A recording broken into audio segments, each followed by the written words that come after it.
Good afternoon or good morning, and welcome back to another Principal Podcast where we are really focused in on how we work as principals and leaders of our school to create a culture of reflective practice. So this entire PL session has been dedicated to how we connect, set up, and establish those actions with our teachers in order to effectively create learning environments that give great results, great achievement for our scholars.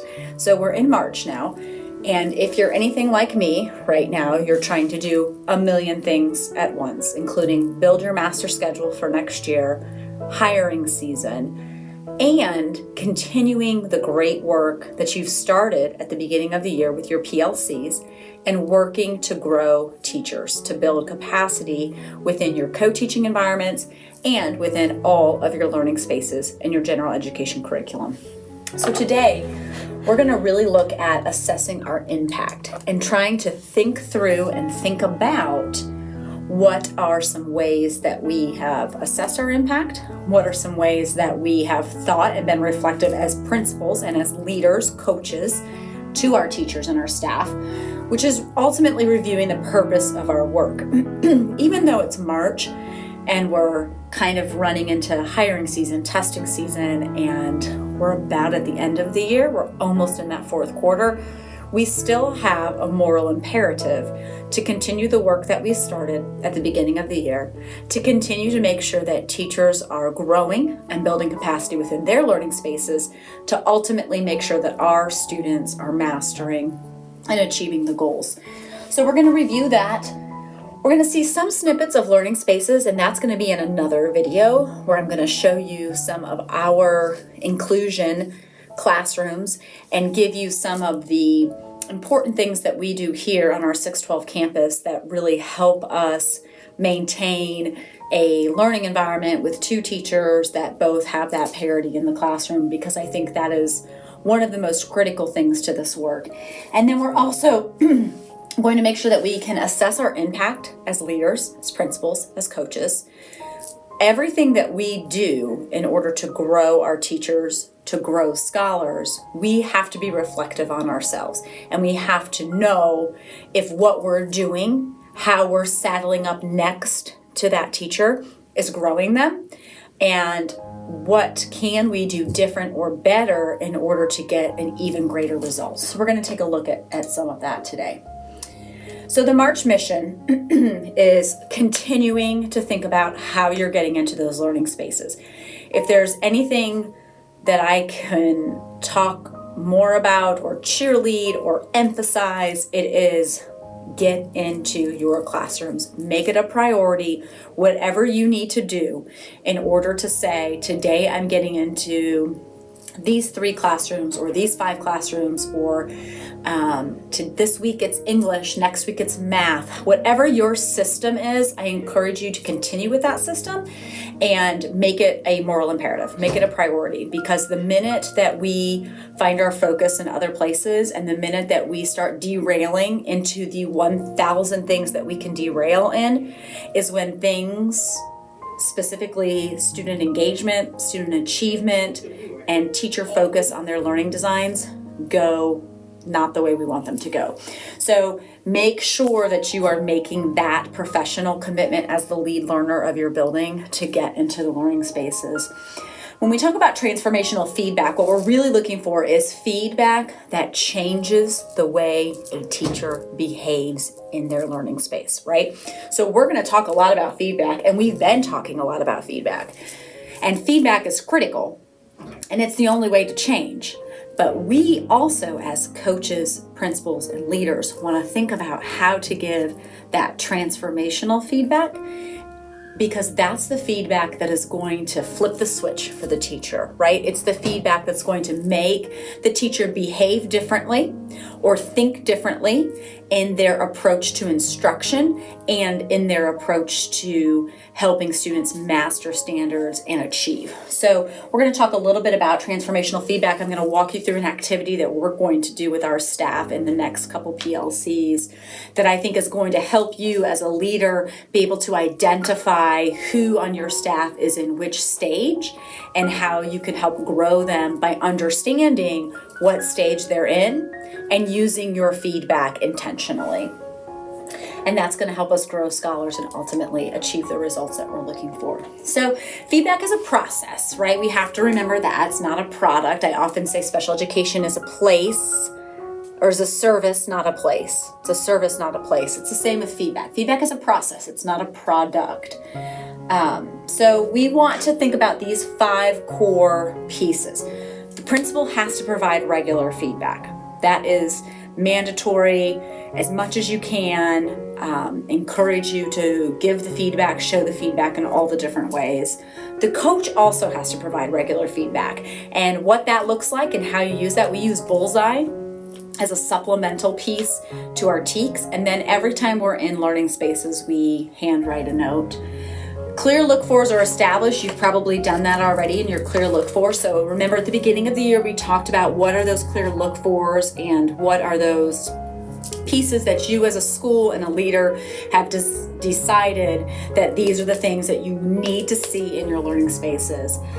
The feedback has to match the reflective practice. So what we're looking for is not necessarily feedback that is just this is wrong, this is wrong, this is wrong, or this is right, but looking at feedback that is intentional to the practices that you're seeing. So for example, if you're working in vocabulary and you see a vocabulary strategy that maybe you are thinking could be done a little bit differently, you're going to give feedback specific to that vocabulary strategy, ask some clarifying questions, and then wonder or prompt what could they have done differently in order to get a different response. So make sure that that feedback matches that reflective practice. And then as always, the feedback is ongoing and continuous. Teachers should always be getting feedback from somebody on the staff, however you design your curriculum and however you design your thought processes through that. You'll need to think through and think about how you want to give that feedback to your staff, but making sure that it is ongoing and continuous are 2 of the most important things in that cycle.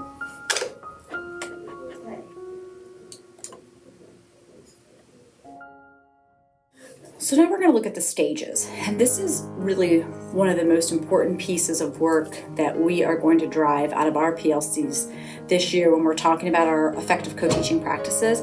The stages are where your teachers fall, and there's 4 stages that you're really working with. There's the unaware stage, the conscious stage, the action stage, and the refinement stage. And in each one of those, you can see kind of what your feedback looks like. So if we're looking at teachers in the unaware stage, you're really giving them directive statements. So exact things that you're seeing in the classroom, those are things that you're seeing in that unaware stage. So you appear frustrated, or I observed this specific thing. So what are some things that you observed directly in that unaware stage? Now, leading prompts are where you lead your teachers to think. Your goal today was to have 80% of the students master this particular skill. How did it go? What would you change different? What would you do different? So what worked well? What didn't work well? So it's really giving them a prompt that leads them. The open-ended prompts are really for that action stage, right? So this is a different kind of teacher, and these teachers typically understand that what they're doing in the classroom with their co-teacher and with themselves has a direct impact on the learning of the students. So what did you choose to teach today? What strategy did you choose? And why did you pick that? Why was that effective? Why was it ineffective? So really open-ended for those teachers to kind of grow and really be analytical and critical of the decisions that they made, understanding that a lot of the decisions that they make are drive from the data. And then the challenging prompts, those are going to be your teachers that are in the refinement stage, and that is the highest stage of teachers. So when you think about the teachers that are in the refinement stage, you're thinking about your superstar teachers, your runners. So this type of work and this type of feedback, how do you identify the specific learning styles in your classroom? Or oftentimes I'll see something in a refinement teacher classroom and I'll connect it with something that I've read, because I read a ton of books. And so I'll put that book, I'll give a copy of that book to the teacher and say, hey, a lot of what I saw in your room today reminded me of Teach Like a Pirate by Dave Burgess. I'm going to give you a copy of this book. What kind of examples, what kind of correlations can you make from that? So when you think about your staff, and this is an activity that we're going to do in our PLC, and I highly recommend an activity for you to do in your PLC as well, thinking about where your teachers fall in these stages is really critical, because understanding where they're operating from helps you as the principal and the leader to give them the kind of feedback that will be transformational, right? And that's the goal. The goal obviously is student achievement and student learning, but the only way to achieve that is by helping your teachers understand that transformational feedback is ultimately going to change their belief system and how they're thinking and their instructional strategies. So this kind of breaks down the different stages, and I want you to think through each one of these stages. I'm going to ask you to pause the podcast or the video cast today and just take 5 minutes to think about your staff and where they fall in these stages. So the unaware stage, you want to build that awareness of scholars and of pedagogy and of content. Your conscious stage is you're working with a little bit more intentionality. The action stage is you are building, taking experiences, and you are strengthening that expertise on assessment and instructional impact. And then that refinement is long-term growth and continued reflection. So think about your staff, think about where they fall, and don't confuse first-year teachers with unaware and veteran teachers with refinement, because that may not always be the case. And the other caveat to this is teachers are going to change all the time, right? You may have a teacher right now who's rocking and rolling in the refinement stage. They are long-term growth, continued reflection, but maybe next year you're going to find them in the unaware stage because you've changed contents or you've changed grades or life has happened. So just remember that where teachers fall in this stage of feedback may not always be where they'll stay, and it is a constant process. So go ahead and pause the video now. Take a few minutes to think about where your teachers fall, just you individually as the principal. This is an activity that I would highly encourage you to do with your leadership team or your cabinet team. Awesome. So now that you have thought about where your teachers fall and where they land and how to best give them feedback based on what stage they're in, now comes the part 2 to this next piece of work. Get into the learning spaces and do the work. Whatever you need to do on your calendar, on your schedule, you need to do that, and you need to make a list and be organized of the learning spaces that you're in. Then you need to lead, and I call it lead and weave into your PLC. You need to take this work and take your feedback, your observations, your bullseyes, whatever you're using in the classroom, and weave that into the work of your PLC. Think about where your teachers fall, unaware, conscious, action, or refinement, and work with them in those stages. And then this is an example of some feedback that we give out all the time. You can see we have special cards. We have our Bitmojis on there. We make them super personal to us so teachers can get in tons of positive feedback. I tell our staff who does observations all the time that as 6 years as a principal, I have very rarely gone into a classroom or a learning space where I haven't been able to find something good, right? So it may not be a great lesson all the way around. There may be a lot of crazy things going on. We know what life is like in a school. But how often do you go into a learning space and you see nothing positive?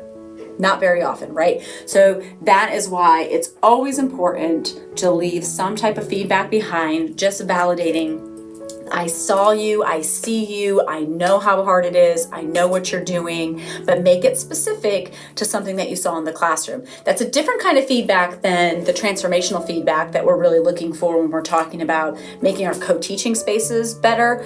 But it goes back to something we talked about in the very beginning when we're thinking about relationships and building those relationships. We tell our staff all the time, right? Kids don't learn from teachers they don't like. The same concept is true when we're talking about how to grow teachers. As leaders and as principals, it's not necessarily that we need our teachers to like us, but we need them to respect us, and we need them to know that we know instruction and that we are here to ultimately support them to support achievement of our scholars. And the best way to do that is by doing the work, right? Being visible, being in those learning spaces, taking copious notes, giving observational feedback, and then really beginning to understand what stage your teachers fall in so that you can grow them and really be able to make that transformational feedback happen. So, just a reminder, you already know all this. We've already talked all about this. So you know the school, you have a plan for implementation, the staff understands their roles. This may be stuff that you have to revisit. The principals set the expectations, the principal's visible in models, coaches communicate, and then the principal continues to share assessment, implementation, feedback, data to inform the school. And that is an ongoing cycle. In every single one of our PLCs, we re-evaluate what we're doing, we restate the goal, we remind everybody of the common work that we are doing together. In the next session, we are going to really dive in to how to support teachers in the unaware stage, how to support them in the conscious stage, how to support them in the action stage, and how to support them in the refinement stage. That's going to be critical for our springtime work because we want to finish the year strong with observations, spring testing, we want strong data, we want to make sure that everybody knows that our schools are wonderful and doing great things for kids. And we want all teachers to understand that student learning is connected to teacher action. Everything rises and falls on the work of the teacher in the classroom. And it's our job as principals and as leaders to grow those teachers. So I hope that you have found this work important and valuable. I know it's a crazy time. We're all in this together, but I promise that if your focus stays instruction, that will be very good for all your learners and all your scholars. Thank you so much, guys.